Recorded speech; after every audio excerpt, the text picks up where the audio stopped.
네, 박원갑 KB국민은행 부동산 수석 전문위원 나와 있습니다. 개인적으로 네. 이번 부동산 대책 어떻게 평가하시는지 그것부터 좀 듣고 싶습니다.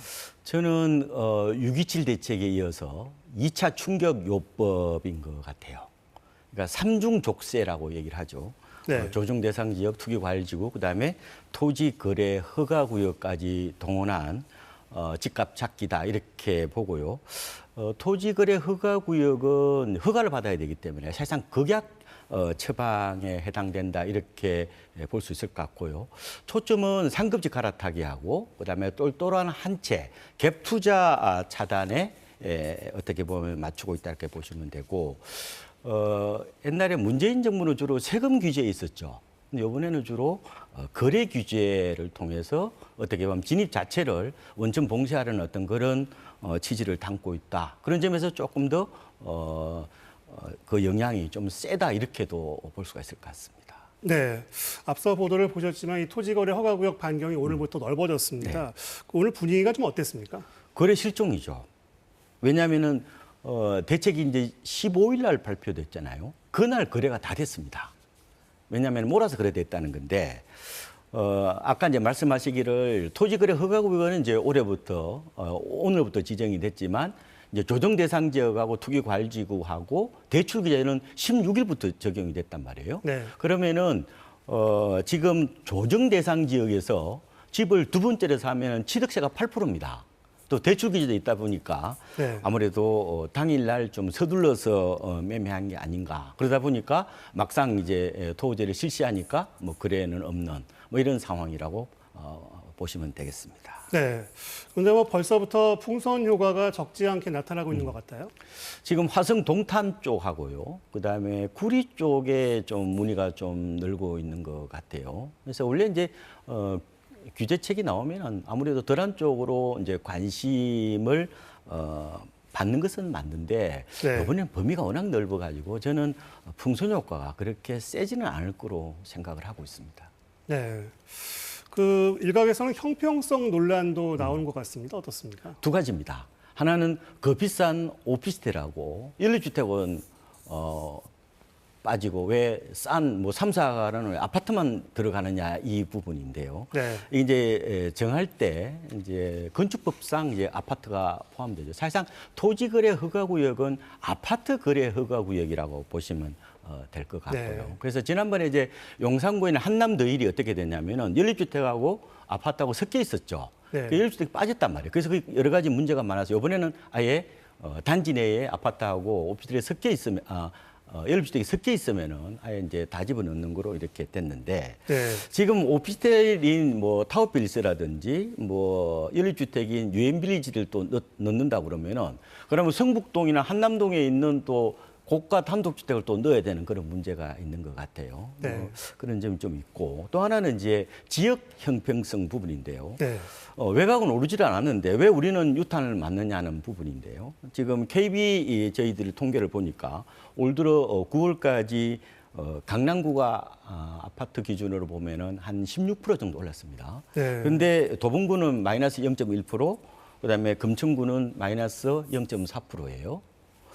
그러다 보니까 자꾸 이제 우리가 이제 외로우면 강남의 희생양이 되었다 이런 얘기가 나오는 거고 경기도도 보면은 뭐 과천하고 분당을 빼고는 거의 오른 게 없어요. 뭐 많이 올라봐야 4%, 나머지 1% 정도 올랐는데 아무래도 정부 입장에서는 풍선 효과를 차단하기 위해서 좀 범위를 넓히다 보니까 이런 얘기가 나왔는데 제 생각에는 이게 토지가 내년 말까지거든요. 네. 그래서 만약에 집값이 좀 이렇게 떨어지거나 급등을 하면은 이 미세 조정 같은 것은 좀 해야 되지 않을까 생각을 해보고 있습니다. 그리고 전 월세 시장에 미치는 영향도 상당할 거라는 전망이 있고 그런 전망이 벌써 현실로 많이 나타나고 있습니다. 아무래도 제 생각에는 전세 매물이 자꾸 줄어들 것 같아요. 이른바 유통 매물이 줄어드는 문제인데 지금 허가구역에서는 이제 집을 사면은 2년을 살아야 되지 않습니까? 그럼 전세 공급이 안 된다는 것으로도 받아들일 수 있고 지난번 6.27 대책에 우리 대출 받으면 6개월 안에 전입해야 되는 게 있었고 네. 그리고 임대차 입법이 시행되면서 또 전세 공급이 또 줄어드는 그런 문제 문제가 있는데 실제로 제가 통계를 보니까요. 민간 자료 업체인데 서울의 아파트 전세 매물이 지난해 말 대비해서 한 22% 줄었고요. 경기도는 한 32% 정도 줄었어요. 근데 네. 당장은 전세값이 저는 크게 오를 가능성은 낮다고 봅니다. 왜냐하면 사실상 이거는 동계로가에 가깝거든요. 그래서 전체 거래가 안 될 거기 때문에 뭐 단기적으로 전세값이 크게 오를 가능성은 낮지만 이게 전세 시장이 구조적 불안으로 갈 수가 있기 때문에 좀 더 시장에 대해서 좀 체계적인 모니터링을 해야 되지 않을까 이렇게 보고 있습니다. 그럼 처음으로 돌아가서 어떻습니까? 집값이 잡힐까요? 제 생각에는 이제 한파가 시작되는 거죠. 한 3개월에서 한 6개월 정도 효과를 보고 있는데요.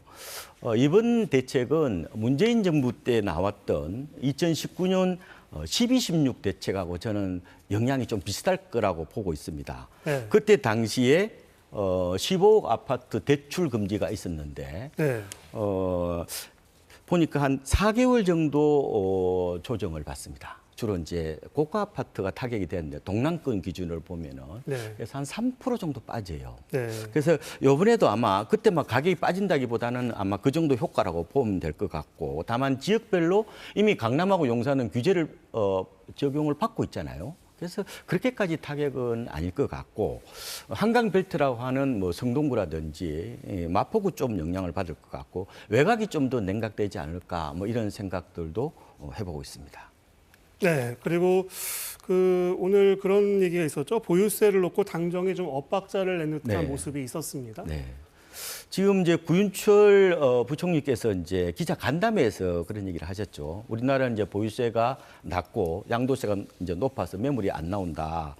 미국을 봐라. 미국에는 뭐 재산세 만약에 1%를 매기면은 그러면 50억짜리면은 연간 5천만 원 정도를 내게 되잖아요. 그럼 매물이 나올 거다라는 식으로 시장이 좀 이렇게 이해를 한 것 같아요. 그런데 약간 이제 곡해되었다. 그래서 기재부에서 네. 공식 브리핑을 했습니다. 그거는 이제 부총리의 어떤 공식 입장은 아니다. 그래서 네. 지금은 연구 용역을 해서 어쨌든 최종 결론을 나온 다음에 입장을 밝히겠다 이 얘기를 했는데 네. 근데 전체적인 방향성으로 보면은 경제수장들의 입장, 지난 국토부 장관도 그런 말씀을 하셨죠. 그래서 거래세를 낮추고 보유세를 올리는 방향은 전체 흐름이 아닐까 그런 생각들을 저는 해보고 있습니다. 네.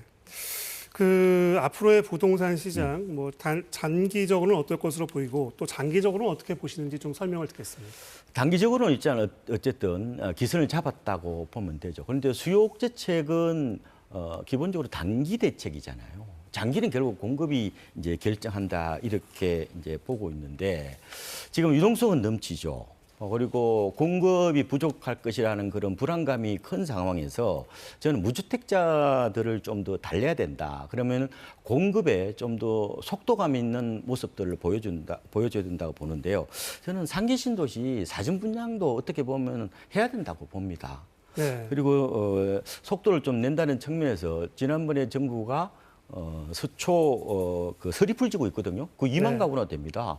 그거하고 과천지구 1만 가구인데 이걸 지구 지정을 좀 서둘러서 한다고 밝혔어요. 그건 굉장히 잘한 건데 저는 이 무주택자들의 어떤 그런 패닉 바행을 막기 위해서는 좀 값싸게 주택을 공급한다는 신호, 그게 믿음이 되도록 해야 된다는 건데요.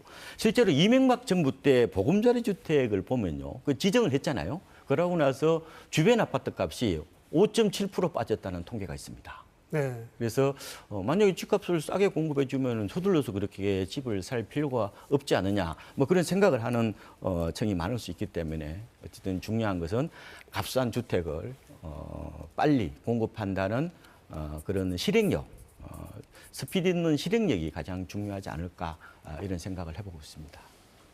네, 박원갑 KB국민은행 부동산 수석 전문위원이었습니다. 말씀 잘 들었습니다.